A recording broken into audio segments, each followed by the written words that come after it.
Hey, good afternoon, everybody. Happy Wednesday. I hope everybody is doing well with their social distancing and you're finding lots of fun things to do to keep yourself occupied. And I'm back with another story today. Today I have Cross Country Cat by Mary Calhoun.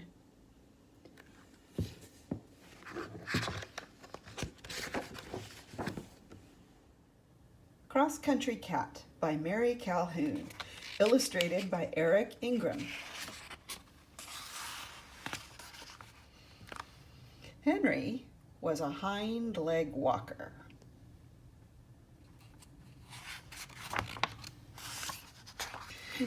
It started with chasing flies, and he decided he liked that way of prancing.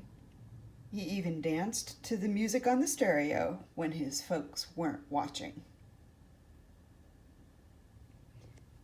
Of course, Henry chased mice on his forefeet, but when he felt full of the old pizzazz, he stalked around on his back legs, switching his tail for balance. "Some smart cat," said the kid and the woman. "Idiotic cat," said the man.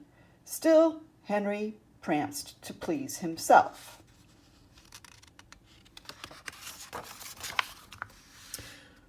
One time, they were all up at the mountain cabin for a weekend of cross-country skiing. "You ought to try skiing, Henry," said the kid, and he decided to make a little pair of cross-country skis and poles for Henry. In the carport, the kid found an old roof shingle that was starting to curl up at the ends.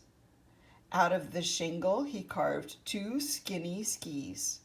He waxed the bottoms and tacked leather thongs to the tops for the foot bindings. Small ends of pine boughs with their brushes of needles made pretty good ski poles.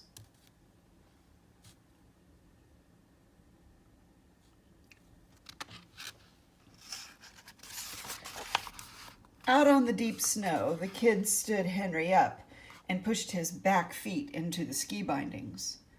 "Okay, Henry, try a slide." "Wow!" Henry refused.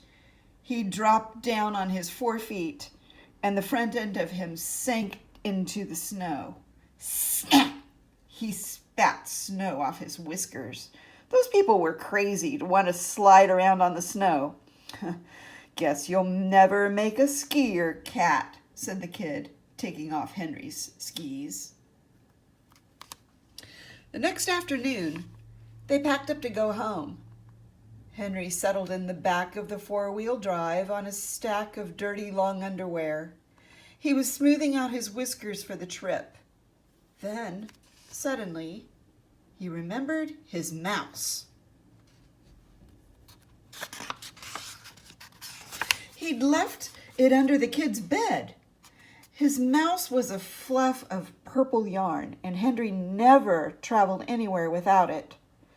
He slid out of the car and dodged into the cabin as the kid struggled out the door with a big garbage sack.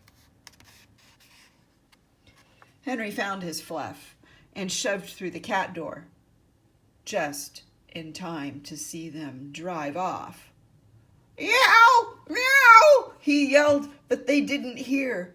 Henry's tail bushed out in fright. They wouldn't know he wasn't in the car until they got down to town that night.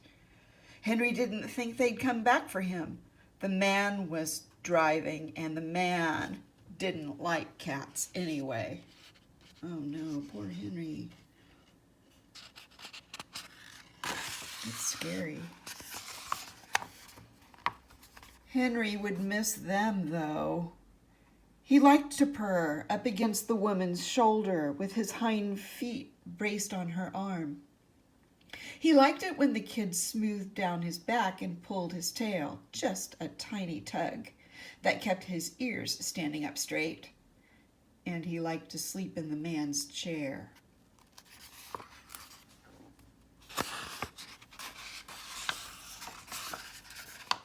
Terrible thing. He couldn't get back into the cabin because the cat door only opened out so that skunks couldn't come in. And there was snow all over the ground. Snow was coming down thick on the road, snow too deep for even a smart Siamese cat to walk through. The only way out was to ski out on that cold, wet stuff. Henry's whiskers turned down in disgust. Nevertheless, he put down his mouse and hunted around the carport until he found his little skis and poles tossed in a corner.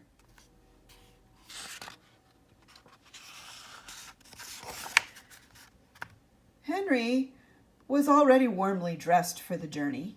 What else did he need? Provisions. Henry cleaned out the carport of mice and tied them up in a rag. He put his purple fluff mouse in the rag sack too. Then he tied the rag sack to the end of his tail. At last he pushed his hind feet into the ski bindings and he was ready to go.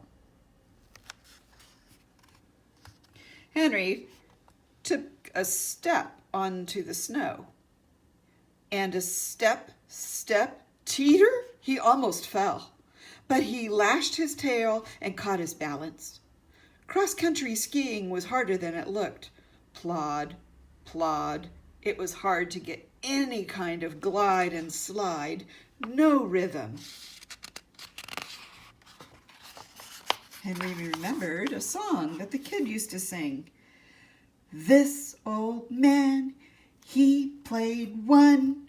He played knick-knack on my thumb. Henry tried stepping his skis in time to the song. He sang, yow me yow, yow me yow, yow me yow me yow me yow. And his skis went step and slide over the snow in perfect rhythm.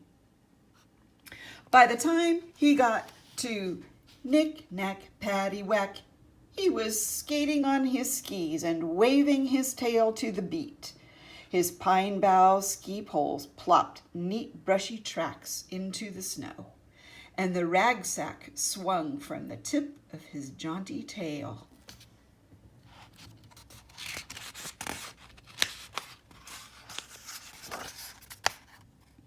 The snow stopped falling, and the sun came out. Henry narrowed his blue eyes against the sparkle of the snow, and he skied cross-country toward town.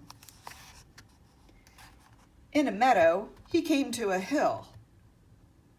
Of course, Henry's knees were bent. He crouched for the run, loose and breezy, and when he got to the bottom, he liked that slide so well, he tramped back up the hill and came down again on his smoother trail, fairly sailing wee-haw. And now he knew why the kid liked to slide on the snow.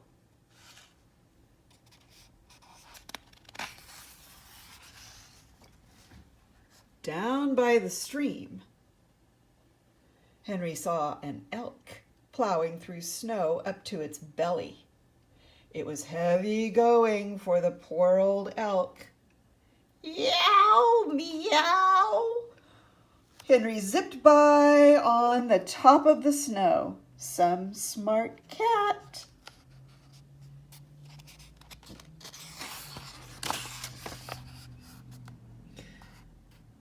Lippity, up from behind, a snowshoe rabbit pulled alongside Henry. Think you're fast? Said the rabbit. Want a drag? Yow, meow, slide and glide for 30 seconds. Henry raced with the rabbit, and then the rabbit disappeared over a hill, while Henry was still plodding along up the slope. Smart aleck rabbit.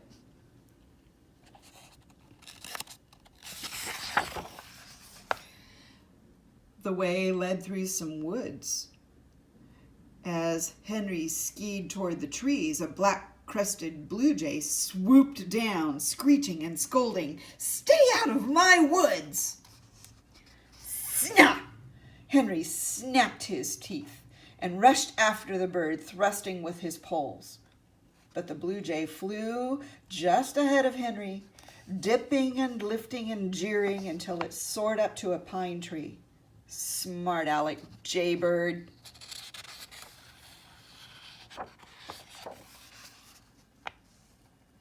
The sun went under a cloud, and the woods seemed lonely after the jay went away. Yow! Meow! Henry was getting tired. He stopped and untied his rag sack and ate his mice, all but his purple mouse. And just as he was tying the sack back onto his tail, Henry saw something slithering toward him. Way back in the woods, it was a coyote. Yow! Henry wanted to scramble up a tree, but his back feet were caught in his skis.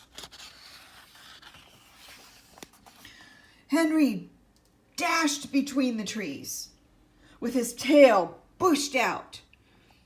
He speeded up his rhythm. Yow, yow, smart cat, smart cat. The coyote came loping along up behind him. Henry darted out of the woods to a field where the snow was deeper for the coyote to run through. But Henry's legs were tired and his rhythm stumbled. Stupid cat, stupid cat.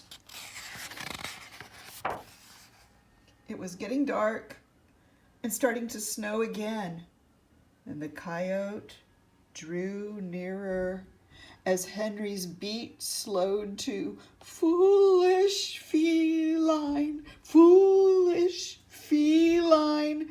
His tail drooped and dragged on the snow. He could hear the coyote snapping its teeth, and Henry, plodding one ski after another, thought it was end of the line, end of the line.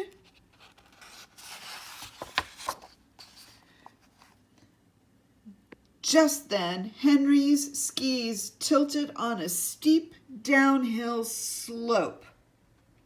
The snow was crusted on top and soft underneath. It was just right for a cross-country cat, just wrong for a heavy coyote. Henry gave a good push with his poles, and meow, he sailed down the mountain. Yup, yup, yow! The coyote howled, sinking into the deep snow far behind.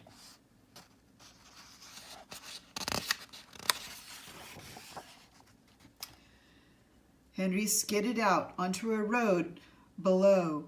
Great glaring eyes!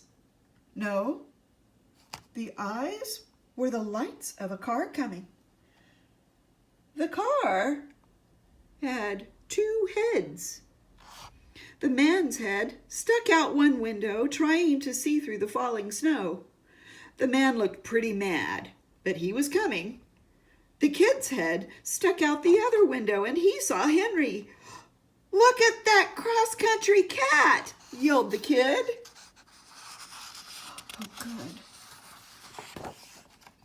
Quickly, Henry threw away his ski poles. While the car was stopping, he pulled his feet loose from his skis and shoved the skis under the snow. He thrashed and floundered in the drifts. Help me out! He cried piteously. Oh, big faker.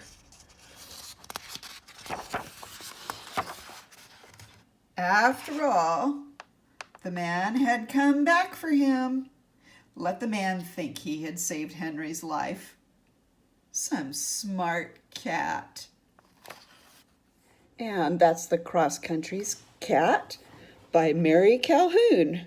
So, Senor Froggy, what do you think? You like that one? Okay, good. All right, everybody. I hope you have a great day. I'm also going to be compiling an outtakes reel and posting that in a few days because this is harder than it looks. And I'll see you again tomorrow. Be helpful, be kind, and get some exercise. Bye-bye. We'll see you later.